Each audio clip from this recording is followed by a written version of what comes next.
Hello and welcome to another recap of The Real Housewives of Orange County, Season 15, Episode 9, The Calm Before the Storm. Cheers! I hope you all had a very, very Merry Christmas and a Happy Hanukkah and any other holiday of your choice. Happy Kwanzaa. And I'm so glad you decided to join me as we recap our ladies this week, coming to you straight from my homeland, my motherland. No matter where else you live in your life, and as you know, I've lived on a few continents, in fact, you never quite get the Orange County out of the girl, let's just say. So anyway, it's been a peculiar season because obviously the star of the season is Miss Rona. I'm not raising a glass to Miss Rona, but I will have a drink. It is really strange watching all of this in Laguna and Corona del Mar and Newport because, as you probably know, I have not been home since early 2020. I usually go every 2 months to see at least my mom and my oldest sister Marcia, my spirit animal. And then I also go to see friends and other siblings. And so I have felt really cut off and very homesick. When I go home that often, I never really feel like I don't live there. I've always gone home really, really often. So yeah, it is home. Miami is home. But, you know, that kind of little stretch between Dana Point and Newport is also home. So when I see it on TV and things like that, I definitely miss it. But it's interesting because where different parts of Orange County had different numbers of cases, and I guess we're really now where they're filming is in the summer, because early on Orange County was not getting many cases at all. It was kind of from that second wave forward, the one where everyone was going out and partying like idiots on 4th of July. Remember, that was when the wave came because everyone was being irresponsible. So this is actually the first time I've seen this in Orange County. You know, everything empty. It was very strange, and you know, yeah, it kind of made my heart hurt. And of course, you know, we have a couple women with severe OCD and other problems, Shannon and Braunwyn. They're not going to be doing well in a stay-at-home situation, and Shannon is terrified of disease, and she's a giant hypochondriac.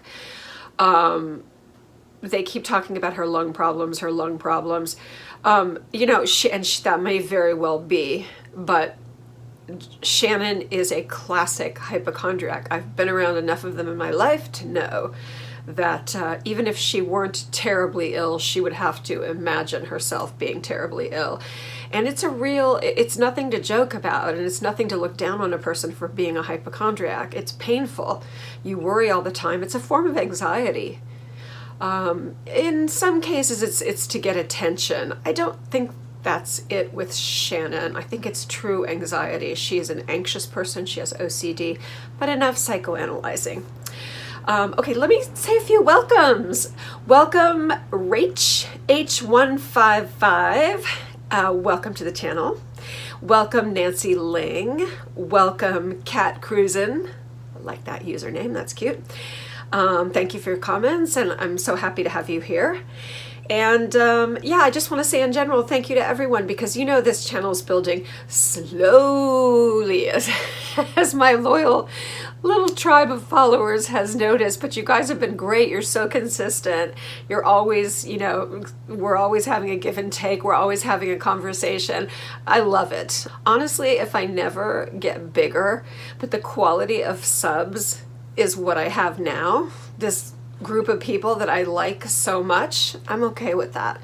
I mean, I'd like to make it to 1,000. If I could make it to 1,000 and have mostly just cool fun, interesting people, eagle-eyed people who set me straight on things, for example, like the fact that Tom Girardi was not the character played by Albert Finney in the movie Erin Brockovich. He was the lawyer who came in and actually tried the case.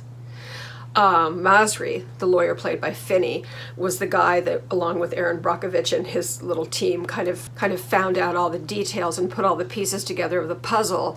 But his team, his firm, was too small to go up against a titan like Pacific Gas and Electric. So he had to bring in the big guns, and the big guns would be Tom Girardi's firm, who were already big shots at that time. So thank you, Deb. Thank you, Deb Kosternick. I hope I pronounced your name right. I'm pretty sure I do. Yeah, Deb is an OG on the channel. She and I talk about everything. I tried to hire her as a... I hope it's okay that I say this. I tried to hire her as a paralegal for my husband because he really needs a good one. If anybody knows a good paralegal in Miami, send one my way. He's got too much work right now, and yeah, and he's short a paralegal, and he really needs the help. Thank God he's busy. Thank God.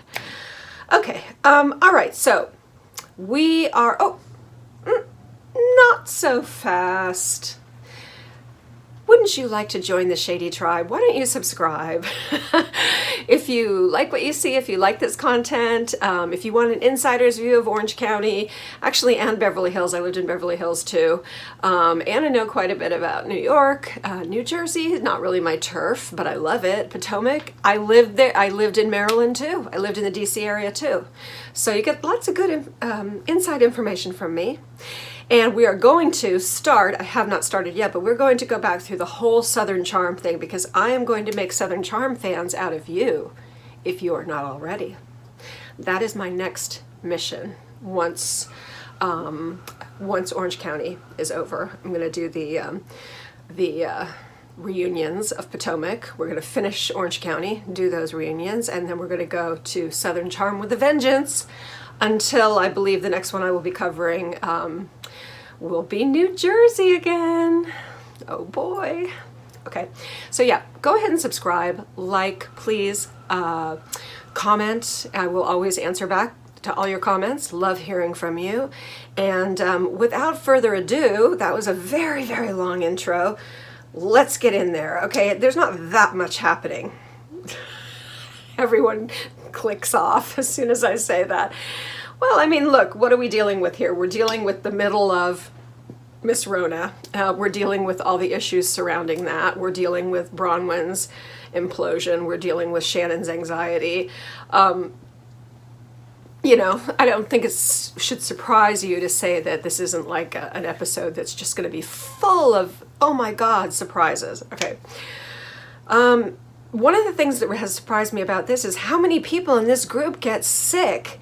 I know so many people in Orange County, and until like the very end of the summer, September even, I didn't know anyone, and I'm talking about in this area, I didn't know anybody that had the Rona. And it's like, my God, the show is dropping like, and I shouldn't be laughing, it's not funny. The show and their family members are just, it's taken them down, not all the way, but you know, it's getting them, they're getting sick with it one by one, which is interesting. I can't say why. Oh, unless maybe they're all infecting each other. I don't know. Anyway, okay. All right. So we have this. We have first of all the stay-at-home order in the OC. Those are those dark days. Those, yeah, we didn't have a lot of that in Miami. It didn't last too long. And look what happened when they lifted it. Everyone got really sick. So maybe it wasn't such a bad thing, but that was really hard when there were curfews and no restaurants were open, just supermarkets and drugstores, and that was tough. Okay, Elizabeth is doing puzzles and she's focusing on a huge fancy dog shelter she will complete when she can. We'll see. I'm not sure how much I believe what Elizabeth says. I think I believe maybe 40% of it. I'm not saying she's lying about building a dog shelter, but I don't know. They're just, she's she doesn't ring as a true and honest person to me. I think that she wants to be liked, and I think that when you want to be liked, you will kind of make up a lot of things or exaggerate or embellish a lot of things. So I don't think she's doing it in an evil, sneaky way, like Braunwyn seems to believe. She has also started a GoFundMe for sanctuaries that are saving animals abandoned in the early quarantine. Do you remember that, when they were like, oh, dogs can give you Miss Rona, and people were getting rid of their dogs and taking them to shelters? That was, well, I mean, I guess, you know, fear makes people do crazy things, but I'm like, no, I'd be like, my animals are staying here. I'll take my chances. I'm not getting rid of an animal I'm not getting rid of one of my animals. No, no. Well, I mean, unless you found out that, okay, it's absolutely 100% positive that all cats in Dade County have Ebola, maybe, you know. I wonder if I'll get censored for using the word Ebola. I don't know. Okay, Braunwyn is dealing with her out-of-control tribe of wild children. I mean, yeah, go have 7 children. She knew she was a mess. And remember, one of the reasons she has 7 children is because when she was pregnant, she couldn't drink. So basically, having babies was her AA for most of her adult life, which is bizarre. And it shows. She's not a controlled, organized mother. She's a mess, and she behaves horribly in front of her children. She is kind of vile, kind of really starting to dislike Braunwyn.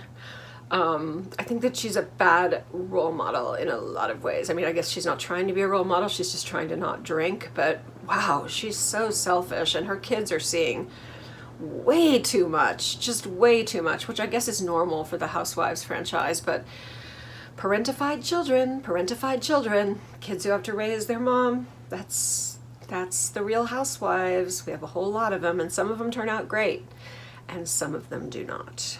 Okay. She has to learn how to use the washing machine for the first time. Well, okay, that's because she has a housekeeper, and on her behalf, before you all hate her, she has the same Samsung washer and dryer that my sister has, and my sister was like, oh, can you run and do the towels, the pool towels?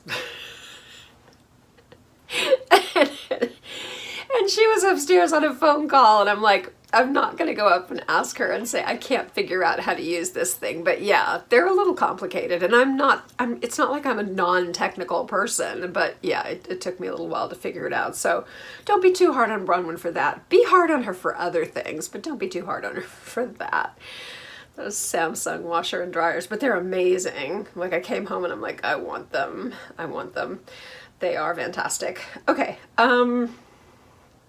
oh, I especially love the steam function. I have a steamer, you know, for like your dresses that you don't want to take them to the dry cleaners just to be steamed or pressed, because they're still going to charge you $20 just to steam a nice dress. So I bought a steamer, you know, a hand steamer, like a professional one, but it's just a pain in the ass. You have to fill it with water, you have to take it out, it's heavy, it burns your hand if you move it in the wrong direction, which I'm constantly doing while I'm trying to steam out something. And having a steam function in my washer dryer would be, I've lost you, haven't I? You don't care, do you? You're thinking to yourself, white girl problems, or white woman problems, aren't you? I can feel your energy from here, so I'm gonna stop. Okay, God, OCD Braunwyn has kitchen hours, and that goes for Sean too. There's hours when they're allowed to like go in the kitchen and get a snack. She just wants them in there for mealtime. She doesn't want them grabbing food. She's bizarre.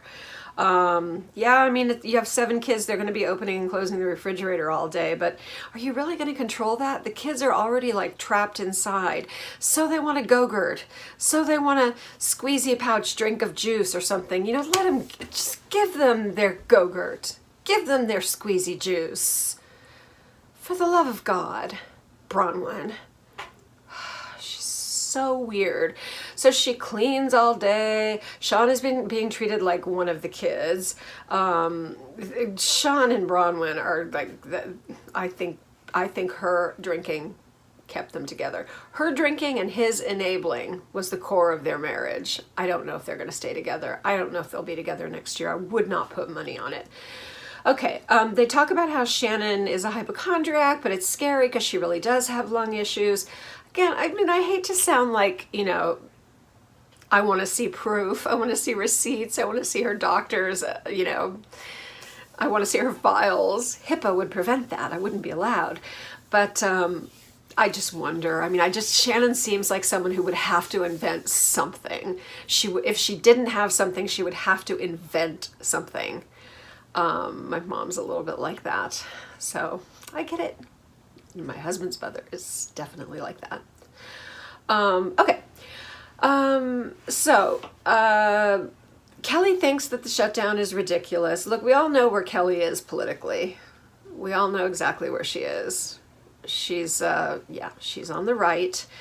You know, her partner is a Fox News host, which doesn't necessarily mean that he's a fanatic supporter of you-know-who.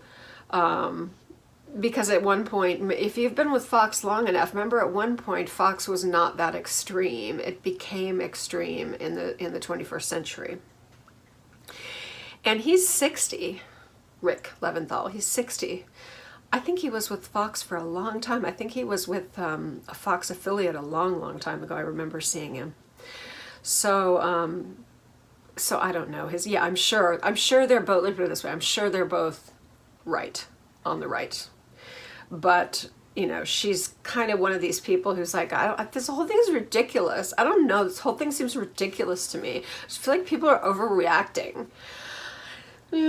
Okay, yeah, maybe not. Elizabeth also thinks it's stupid. And she's like, well, it can't spread faster than AIDS. Well, duh, it's a completely different disease. This is something that attaches itself to your body and kills you if it's going to kill you.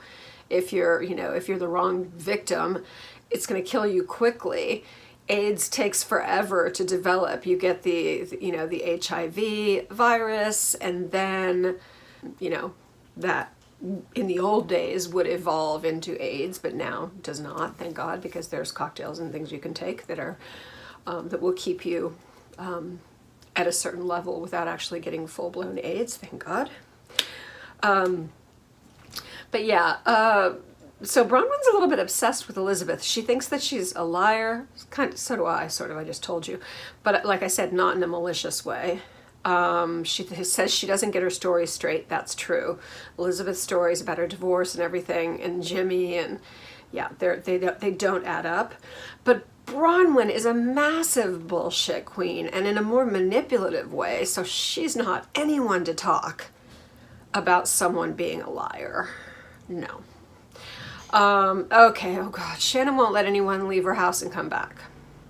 She's being super strict, she's afraid, she feels like if she gets it, she's gonna die because of her lung situation. John's son, her boyfriend John's son, Joe, came and was told that he couldn't leave, but he did leave, and John went with him. And she's a mess. Shannon is a mess. She's like, I'm not gonna let him back in. I'm not gonna let John back in. Well, she does let John back in. So she's not as strict as she says she's going to be. She does end up having people coming and going from her house a bit. Okay, I mean, can you guys believe at this point Kelly is flying to New York without a mask? She's on the plane without a mask. You know, this is not January. This is much further into the whole thing. So, yeah, Kelly and Rick are just recklessly wandering around Manhattan. Oh, finally they seem to locate some masks and stick them on. You know, she wants to get a hot dog, so she's gonna go have the, yeah, just, it's weird. It's weird. Basically Manhattan looks like, you know, some horrible tragedy happened and the city was completely depopulated. And maybe they should be asking themselves, why is no one else wandering around? Is it a good idea for us to wander around? Is it a good idea for me to buy street food at this particular juncture? No. Okay, so far Emily seems to be having the best home life. Her kids are better behaved, God knows, and my new crush, Shane, is helping, and he's helping her, also making her laugh with his sense of humor. last year, Emily and Shane were fighting all the time in front of their children. Remember, they were having just a terrible time. And now they're just like appreciating each other. They're buds. They're doing great. You know, for some people, lockdown, shut in, quarantine, whatever you want to call it, can make a relationship better. And obviously for some people, it can lead to divorce court. You know, I told you, my husband and I have improved like 100% under this situation, to where we're truly, you know, enjoying spending time together, just finding so many ways to amuse ourselves. And, you know, it helps that I think that he is really funny, and he thinks, God bless him, that I am really funny. So we can amuse ourselves for hours, you know. But we can listen to the same music from the 80s and 90s. We have the same taste. We have the same cultural references. We grew up in the same type of place, a liberal kind of arts colony. In his case, Coconut Grove, Florida. In my case, Laguna Beach, California. Yeah, but it's, you know, we took up tennis together. Actually, he took it up first, and then I joined in later. Okay. Braunwyn is a disaster. She's miserable, and she's miserable to everyone else. I feel so sorry for her kids, and I feel so sorry for Shane. I mean, I'm surprised he doesn't go get a hotel. Okay, Gina. We haven't seen Gina yet this episode. It's funny how in her early seasons, Gina would come on, and I'd be like, okay, whatever. You know, just almost like, go make yourself a snack. But now it's like, oh, Gina, here's Gina. I'm happy to see her. She's also, I find her very funny and kind of witty, and yeah, just she's growing on me a lot. Okay, Gina says, you know, she's worried because Shannon is drinking, which is never a good thing for Shannon. Also, when Shannon's drinking, I notice Shannon is usually eating, and she's worked so hard to get herself back to where she felt like herself again. This isn't something she's doing for other people. You know, this is when she puts on weight, she doesn't feel like herself. She's usually, you know, a slender person, has been all her life. So it's that feeling of you're not doing it to impress anyone, and it's not pathological or self-hating. It's just you want to get back to yourself. And if she's drinking and eating, she's going to get puffy again, and then she kind of goes into that, sorry to use this, shame spiral. But yeah, it's true. And again, Gina's like, what? She's letting people come and go from her house. She's acting like she's so strict on one hand, but people are coming and going from her house. She let John back in because she didn't want to lose John. She does not want to be alone right now. Okay, we all get to relive the quest for Charmin, or any toilet paper. The quest for toilet paper, one of the memorable moments of 2020. Yeah, Charmin and Bounty, because I'm a label whore when it comes to toilet tissue and paper towel. I need Charmin and I need Bounty. Costco makes no-name Charmin and Bounty that are actually, they don't make them. Charmin and Bounty actually produce their products with the Kirkland label on them. So if you happen to be lucky enough to get that, you're fine. But I just remember, yeah, I just, you know, and it was like getting it in. Ooh, like someone who was at Elizabeth or somebody knew someone at Smart and Final, so they got an in and they went down there and got some major things of toilet paper. In my case, I had an in at the Walgreens, and they had their paper goods delivery on Wednesday morning at 8 o'clock. So I was there, you know, buying the Charmin and the Wipies and the Bounty, and yeah, you gotta do what you gotta do. Tough times. This is not like London in the Blitz. You know, yeah. We knew we were going to be okay, but it's amazing how spoiled we are, and we're just not used to stuff like that at all. Okay. Oh, Elizabeth still thinks that it's just not that bad. You know, she doesn't even think it's totally real, which is weird. Her divorce has been postponed, so she's upset. You know, not really looking at the big picture here, but kind of focusing on herself. Oh, Kelly and John. Kelly FaceTimes Jolie and she's like, oh, we're stuck in New York. Now she and Rick cannot leave New York. Clearly that doesn't last very long because by the end of the episode they're back in California, so they found a way out of that. But you know how bad New York was. That would be very scary. Okay. Now, back to Braunwyn. She's paranoid. She's losing her mind. She's dying to drink. She's raging at her husband, screaming at her husband, trapped inside her house. She said, I feel trapped in my house. I feel trapped in my marriage. She says, I hit Sean. Apparently she hit him once before really hard in Aspen in front of one of her boys. Not good. She just wants a drink.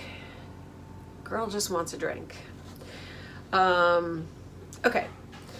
Now, a little time goes by. Things open up a little bit again. You can go out. You can be socially distanced. You can go out and sit at a table with one other person. So now things open up just a little bit. In the OC, there's a small party at Kelly's house. So obviously she managed to escape from New York somehow. And this party is Shannon, Braunwyn, and Kelly. No Gina. And they're like, oh, Gina, Gina was just with Tamara like the day before or something. So they're insinuating that Gina didn't come to the party because she was with Tamara and Tamara was talking shit about everybody. I don't know.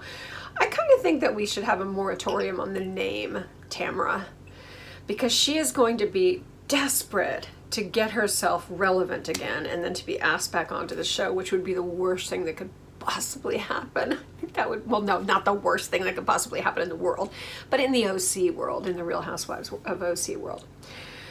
Okay, Shannon says, she really saw Tamara as a close friend, but now Tamara has done nothing but talk shit about Shannon. Big surprise, Tamara will talk shit about anyone. That's kind of all her mouth is capable of doing. Now they all talk about Elizabeth and how they all think that she's full of shit and that her stories are never straight. Elizabeth told them all that Shannon attacked Jimmy at Palm Springs and made him leave. But in fact, Shannon said, no, Jimmy had to leave for work. So they're like, why would you make up a story like that? That like Shannon went crazy and forced Jimmy to leave. Again, it's these weird little bullshit lies that aren't necessary. Those are the kind of lies you tell when you're nervous and self-conscious and insecure. It's that kind of useless, supposedly white lie, but it gives you a bad reputation. It gives you, it makes people feel like everything you say, they don't know if it's a small lie or a big lie. So, not a good idea. And I have been guilty of that myself, so I know. Okay. Kelly thinks that Elizabeth is a good person.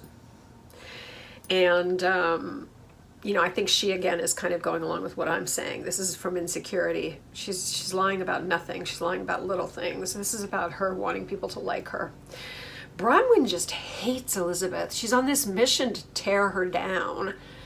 She's just like, I don't know, there's something about that woman. Like there's some dark past, some dark history. She was the famous Ozark serial killer or whatever. I don't know, just Braunwyn's so weird. She has to tear everybody else down. She's so broken and she just needs to focus on putting herself back together. It's really hard to watch. I'm finding Braunwyn so hard to watch, and even more so because I can't even feel sorry for her. She's so unlikable. I want to feel sorry for her. I want to have compassion for her, but it's just, she does everything she can to make you hate her. She's just not, she doesn't have people skills. All right. So Emily and Braunwyn FaceTime, and what are they talking about? Elizabeth. They both think Elizabeth doesn't really have money. Now we find out that Braunwyn's been doing nothing but digging up dirt on the internet. She's been going on those sites, even the ones where you have to pay a little bit of money to get someone's like financial records, not financial, but like, if they've had a bankruptcy, their court records, things like that. She's found that she's taken out 2 loans on her house on the beach. A big deal. Who cares that she sold a condo. I mean, just the whole thing is so petty. It's petty. And Braunwyn, you are renting a $22,000 a month house. Don't throw stones. We don't know what your situation is. You guys both seem really skeevy financially. Where does your money come from? Where does Sean's money come from? I mean, Deb seems rich. So is that where your money comes from? I don't know. But the whole thing is just like, she's the last person who should be calling someone else dubious. You know, like, oh, I just don't know. I just don't know about them. Yeah. Physician, heal thyself. Well, I guess that's better for Dr. Deb, although she's not a physician. She's a PhD, I think. Anyway, nothing wrong with that. Okay, now Elizabeth's talking to Gina. And Elizabeth admits to Gina, you know, I haven't really been honest with the ladies. I haven't been perfectly honest about everything. And Gina's like, good, I'm glad. And I'm saying, good, I'm glad that you're opening up about that. That's a start. And Gina tells Elizabeth that Shannon and Braunwyn were talking so much shit about her that that's why she didn't go to Kelly's little party, not because of Tamra. That she didn't want to be there because she didn't want to sit there with them just talking shit. And knowing how they felt about Elizabeth. Emily then tells Elizabeth that Braunwyn pulled up your financials online. So yeah, you can imagine how fun that is for Elizabeth to know that someone's doing that. Anyway, now things that really matter hit, and that's George Floyd and the Black Lives Matter movement. Okay, all the ladies are participating and speaking out on social media and marching. You know, I don't know if they're all marching, but a lot of them are. They're participating in varying degrees. They want their kids to be aware of what's going on. I'm really happy to know that Giselle, my girl from Real Housewives of Potomac, and Gina are friends. I love it when families kind of cross over like that. It's just so cute to see them talking because, yeah, I like both of them. And I'm glad they're friends. So they're talking about the whole situation. They're talking about the whole Black Lives Matter issue. And Braunwyn and her whole family march. That's great. There's a whole lot of footage of them marching and still photos and lots of stuff there. Okay. Meanwhile, Shane and Emily are continuing to do great. They're just having a little honeymoon, which is making me very happy to see. Okay.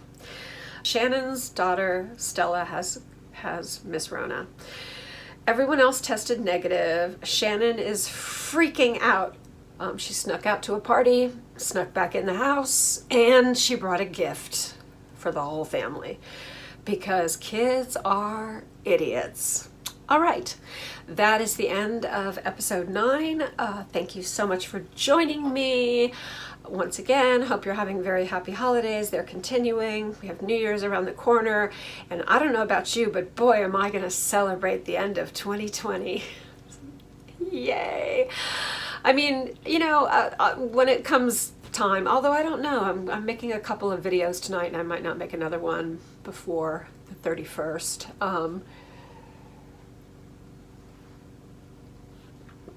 So let me go ahead and say, these are the things that 2020 has brought to me, for which I am thankful.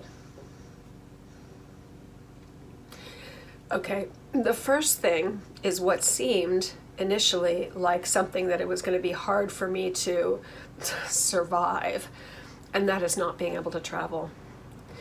Not being able to see my family in California, especially my 91-year-old mother. Not being able to see my best friend who is battling cancer like a champion in Brighton in England, in southeast England. Not being able to go to India every few months to travel around and see all my amazing friends there, which is such an important part of my life.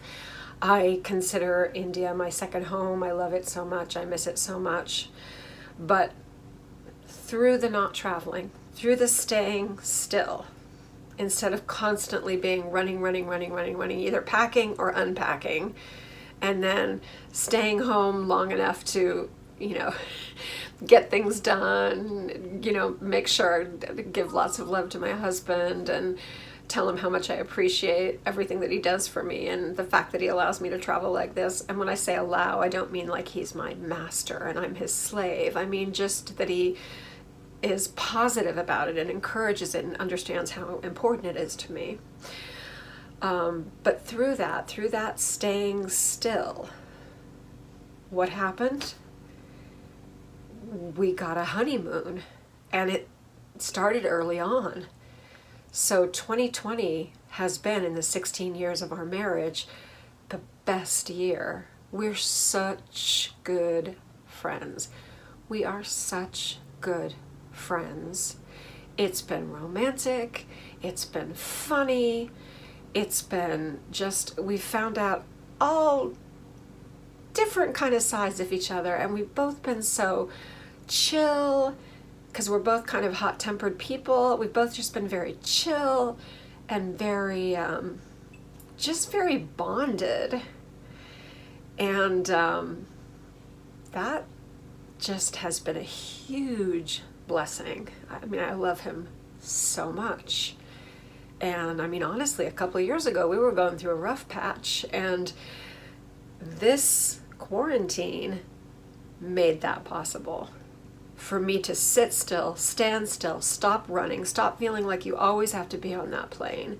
You always have to be crossing that ocean, because in some ways my international travel is a little bit obsessive. I've got to go here, I've got to explore there, I haven't been there yet. Ooh, what's over there? I was always that way. And my husband's more of a homebody. So, we'll work this out. We'll find a way where I can keep living,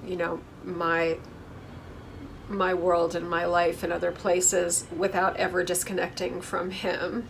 Not that I disconnect from him when I travel, but really I'm going to have to up the emphasis and the time and the energy and the love that I'm passing on to him, because it has not been even. He has been giving more to me than I've been giving to him. And that I'm going to figure out. Once I'm traveling again, I'm going to figure that out. That's my big goal. 2020 brought me tennis.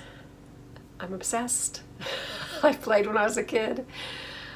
Just got back into it, and I feel like it's probably literally going to save my life, because even though I appear fit, I do have a couple of heart issues, and one is fairly serious, and it's the kind of thing where it will never be a problem as long as I do tons of cardio and eat carefully and do all the things that are necessary. And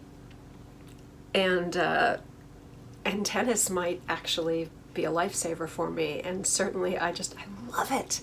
It's hard for me to find a cardio-based sport that I love. I had ballroom. Before that I had figure skating, and oh my God, I love tennis. What else? I have kind of calmed down spiritually. I feel like, because I've had a little bit of a let's say, struggle between being very Jewish and then also being very drawn into and opening my heart to Hinduism. And initially that is a little bit of an uncomfortable place to be, but actually there is a way to manage it. And again, that's why there's such a thing as a Hindu. I'm not the only one. I'm not the only Jew who also takes on Hindu practices. Because in Hinduism, as in Judaism, there's only one God. He may have different faces, but there's only one God. So I've bonded with my family, with my friends through this. FaceTiming, FaceTime cocktail parties. They're the greatest. So, and then finally, I'm just grateful, really grateful that we have, to this point, been able to keep our health, Kanain Hora, and that my husband's business was very active this year, which is, as you know, nothing short of a miracle. Part of it is the type of, work that he does. Law is usually pretty consistent, but I'm so aware of what's going on. I'm so aware. And I have friends who are like servers in the restaurant industry, and everybody needs help. And everybody needs help. So, we try and do what we can. And again, we're just grateful. And I think that this year has made us see that the situation that we're in is not normal. This is not the way. I mean, we knew, but it really made us aware. And it really made us, honestly, thankful every day. And I'm not trying to sound all pious, because believe me, I can go be selfish and have a useless spending spree and be a total Real Housewife of Orange County.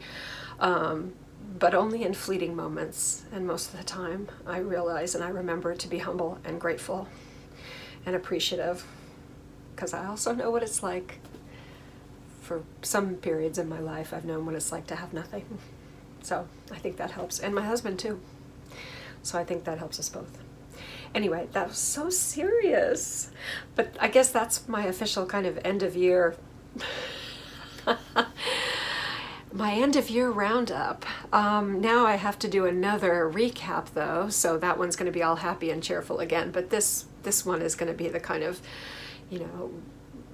telling you what came to me during this year, what positive things came to us. And if you would like to tell me if you would like to share anything positive that came to you in this year, I would be grateful and I'd be honored for you to share with me. And I know that sounds a little weird, because for some of you, you may have lost loved ones, you may have lost jobs, you may have lost so much. And I'm not nudging you. You can also make a comment and say, this year was the worst year of my life and I can't wait for it to be over. You can say that too. We don't have to do this, go around the table. It's not Thanksgiving. We don't have to go around the table and say what we're thankful for, okay? You can also tell me, God damn it, I'm going to be so happy to see the end of this year because my life was just shaken upside down and I can't believe I'm, I guess maybe the positive thing can be, you could say, I'm still alive, I'm surviving. Anyway, I really do love you guys, and I want you to take really good care of yourself. Please do send me messages. Please do tell me what 2020 was to you. If there's some of them, I might read some of them on the air, but I would ask your permission first, obviously. Obviously, I would write to you and ask your permission. But if you want to share your feelings with me, and again, feel free. It doesn't have to be, oh, it's so happy and great. No, it doesn't have to be. I mean, look, I've lived in, here's a bad thing for me.